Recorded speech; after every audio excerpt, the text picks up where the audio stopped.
3절에서 2절 말씀은 엘리사가 사마리아 성의 회복을 예언한 사실과 그 예언을 의심한 장관에게 심판이 예언된 사실을 다루고 있습니다. 이어서 3절에서 11절까지는 이미 앞에서 언급된 엘리사의 예언이 아람 군대의 태각과 아병 환자들에 의한 그 성내 소식 전파를 통해서 성취되어가는 그런 과정을 보여주고 있습니다. 먼저 3절에서 4절 말씀을 다시 한번 보면 사마리아 성문 어귀에 있던 4명의 나병 환자들이 굶주림을 견디다 못해 아람 군대에 투항하기로 의견을 모은 사실에 대해 말씀하고 있습니다. 또한 5절 말씀에서는 나병 환자들이 투항하기 위해 해질 무렵에 아람 군대의 진으로 갔으나 그들의 진이 비어있음을 발견한 사실에 대해 말씀하고 있습니다. 다음으로 6절에서 7절 말씀은 아람 군대의 진이 비게 된 그 이유에 대해 설명하며 또한 하나님이 아람 군대로 하여금 병거와 말소리를 듣게 하셨고 아람 군대가 그 소리를 햇사람과 애굽 사람들의 그 애굽의 용병들로 구성된 그 이스라엘의 동맹군이 오는 소리로 착각하여 진지와 모든 보급품을 그대로 둔 채 급히 퇴각하게 한 그런 사실에 대해 말씀합니다. 이어서 8절에서 11절 말씀은 4명의 나병 환자가 빈 아람 진영의 모든 물품들을 감추었다가 자신들의 행동이 옳지 않음을 깨닫고 아람 군대의 퇴각 사실을 사마리아 성에 보고한 사실에 대해 말씀하고 있습니다. 이런 말씀을 통해서 6절, 7절 말씀을 한 번 더 살펴보면 하나님은 아람 사람들로 하여금 큰 군대의 소리를 듣게 하심으로써 자기 나라로 급히 도주하게 하셨습니다. 그 결과 이스라엘은 멸망의 위기에서 구원을 얻을 수 있게 되는 결과를 얻게 되었습니다. 그런데 다시 한번 보면 사마리아 성의 이스라엘 백성들이 구원을 얻는 데 있어서 한 일이라고는 아무것도 없었다라는 것입니다. 그들이 한 일이라고는 그저 성문을 닫아 걸고 있었던 것밖에 없습니다. 또한 그들은 하나님이 그들을 구원하기 위해 아람 군대를 쫓아보내신 사실도 모르고 있다가 나병 환자들에 의해 겨우 자신들이 그 구원을 얻은 사실에 대해 알게 되었습니다. 사마리아 성의 이스라엘 백성들은 자신들의 구원에 있어서 전적으로 무기력했습니다. 하지만 하나님은 바로 이러한 그런 사마리아 성 사람들을 놀라운 방법으로 구원하셨습니다. 우리 또한 그렇습니다. 우리는 본래 모두 죄인들로서 사망에 갇혀있는 자들이었습니다. 소망도 없었으며 우리의 구원을 위하여 할 수 있는 일이라고는 아무것도 없는 그런 존재들이었습니다. 사망에 갇혀 하루하루 소망 없이 살며 사망이 우리에게 이를 날만을 기다릴 수밖에 없는 그러한 자들이었습니다. 이것이 바로 본래 우리가 처해 있던 그러한 상황이었습니다. 그런데 지금도 우리뿐만 아니라 예수 그리스도를 구주로 믿지 않는 자들은 여전히 그러한 상황에 처해져 있는 것을 우리는 보게 됩니다. 우리 주위에는 아직도 그리스도의 피를 전적으로 의지하지 않고 자기의 의로운 행위나 다른 방법으로 구원을 얻으려 하는 자들이 많이 있음을 우리는 주변에서 보게 됩니다. 우리는 그러한 자들에게 온전히 예수 그리스도의 진리의 말씀만을 선포하는 우리의 삶이 되어야 합니다.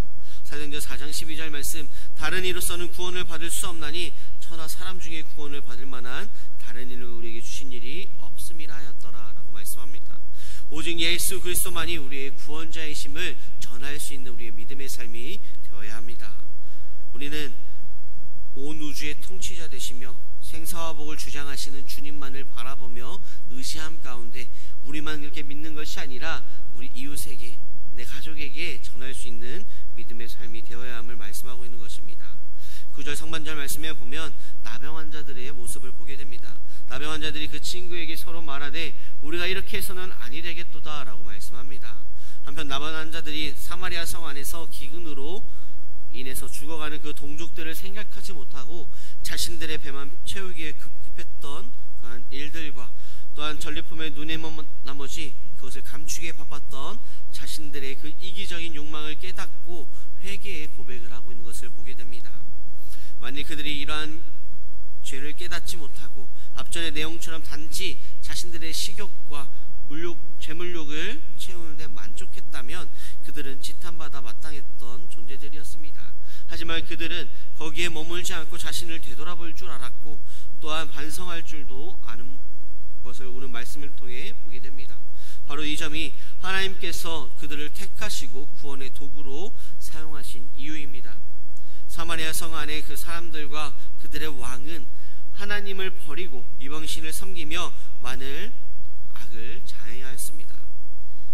그래서 아람 군대를 통하여 기근이 왔음을 자각하지 못하고 여전히 계속해서 하나님께 돌아오지 않는 그러한 반면에 이스라엘 공동체에서 버림받은 이 나병 환자들은 이기적으로 행했던 자신들의 죄를 돌아보고 반성할 줄 아는 그런 사람들이었습니다. 그런 모습들을 통해서 이스라엘 백성들과 그 나병 환자들을 대조적으로 나타내고 있는 것을 보게 됩니다. 우리의 모습 또한 우리는 그리스도인으로 살아가지만 그 가운데 우리의 모습 가운데 온전히 주님 앞에 바로 서지 못한 것들이 있다면, 온전히 주님을 바라보지 못한 것들이 있다면 우리의 몸을 돌려 우리 다시금 주님 앞에 향하여 나아가는 우리의 믿음이 되어야 함을 말씀하고 있는 것입니다. 9절 하반절 말씀에 보면 오늘은 아름다운 소식이 있는 날이거늘 우리가 침묵하고 있도다. 만일 밝은 아침까지 기다리면 벌이 우리에게 미칠지니 이제 떠나 왕궁에 가서 알리자 하고 라고 말씀합니다. 회개에서 그치는 것이 아니라 그들은 아름다운 소식을 전하기로 다짐하였습니다. 아름다운 소식은 무엇이었을까요? 오늘 사는 우리에게도 아름다운 소식이 있다는 사실을 우리는 잊지 말아야 합니다. 아름다운 소식은 바로 그리스도께서 우리를 위해 십자가에 죽으심으로써 부활하심으로써 우리를 죄에서 그리고 사단의 권세에서 구원하셨다라는 소식입니다. 요한복음 1장 12절 말씀, 영접하는 자 곧 그 이름을 믿는 자들에게는 하나님의 자녀가 되는 권세를 주셨으니 라고 말씀합니다. 우리가 이 사실을 믿고 그리스도를 영접하기만 하면 우리는 사망에서 생명으로, 죄인에서 의인으로 옮겨져 하나님의 자녀가 된다라는 이 소식을 우리는 알게 되었습니다. 이 소식이 있기 전에는 우리는 어떠한 존재였을까요? 모두가 죄의 포로로 된 자였고 하나님의 눈에서 먼 자들이었으며 사단에 눌린 자들이었습니다. 하지만 그리스도께서 우리에게 오심으로 우리의 불행은 끝이 났습니다.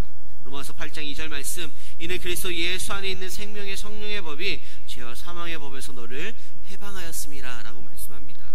그리스도 안에 있는 생명의 성령의 법이 죄와 사망의 법에서 우리를 해방시켰다라고 말씀합니다. 우리는 죽을 수밖에 없는 죄인이었지만 예수 그리스도의 십자가의 죽으심과 부활로 말미암아 구원받은 존재들입니다. 그렇기에 우리는 그것에 온전히 주님 앞에 감사하며 찬양하는 삶이 되어야 하며 우리의 삶을 돌아보며 주님 앞에 온전히 바로 서기 위해 노력하며 나아가는 우리의 삶이 되어야 합니다. 거기서 그치는 것이 아니라 우리는 더 나아가 이러한 소식을 전하는 자들이 되어야 합니다. 디모데후서 4장 2절 말씀, 너는 말씀을 전파하라. 때를 얻든지 못 얻든지 항상 힘쓰라 라고 말씀합니다. 기쁨의 소식을 이웃에게, 가족에게 온전히 전하는 우리의 삶이 되어야 합니다. 하지만 우리의 삶은 어떠한가요? 우리가 처해진 형편은 어떠한가요? 내 자녀가, 내 이웃이, 내 가족이, 내 배우자가 오늘 주님 앞에 나오지 못하는 그런 모습들을 보게 됩니다. 그러한 마음 가운데 우리는 낙심하며 이것이 정말 맞는 것인지 포기하며 힘들며 고민할 때가 많이 있음을 돌아보게 됩니다. 하지만 오늘 성경에서 말씀합니다. 때를 얻든지 못 얻든지 전파하라 라고 말씀합니다. 우리는 우리의 때와 하나님의 때는 다르기에 온전히 계속해서 끝까지 말씀대로 그 기쁜 소식을 전하며 나아가는, 예수 그리스도의 사랑을 온전히 전하며 나아가는 우리의 믿음의 삶이 되시길 소망합니다. 말씀을 정리하고자 합니다. 에베소서 2장 8절 말씀, 너희는 그 은혜에 의하여 믿음으로 말미암아 구원을 받았으니 이것은 너희에게서 난 것이 아니요 하나님의 선물이라 라고 말씀합니다. 우리는 예수 그리스도의 십자가의 보혈의 그 은혜로, 은혜의 선물로 죄와 사망에서 구원받은 자들입니다. 그 가운데 온전히 주님 앞에 바로 서기 위해 노력하며 또한 예수 그리스도의 그 사랑을 내 이웃에게, 가족에게 끊임없이 항상 힘쓰며 전하는 그러한 기화복된 하루의 삶이 되시길 소망합니다. 기도하시겠습니다. 사랑과 은혜가 충만하신 아버지 하나님, 오늘 하루의 삶 가운데서도 온전히 구원받은 그 하나님의 은혜와 사랑을 기억하며 또한 온전히 주님을 바라보며 의지하며 나아갈 수 있는 믿음의 삶으로 주님 함께 하시고 인도하여 주시옵시고, 또한 예수 그리스도의 그 사랑을 온전히 내 이웃에게, 내 가족에게 온전히 전할 수 있는 믿음의 삶으로 주님 함께 하시고 인도하여 주시옵소서. 오늘 하루 삶도 주님을 온전히 붙잡고 붙잡고 의지하며 살아갈 줄 믿사옵고 바라오며 사용하신 예수님의 이름으로 기도드립니다.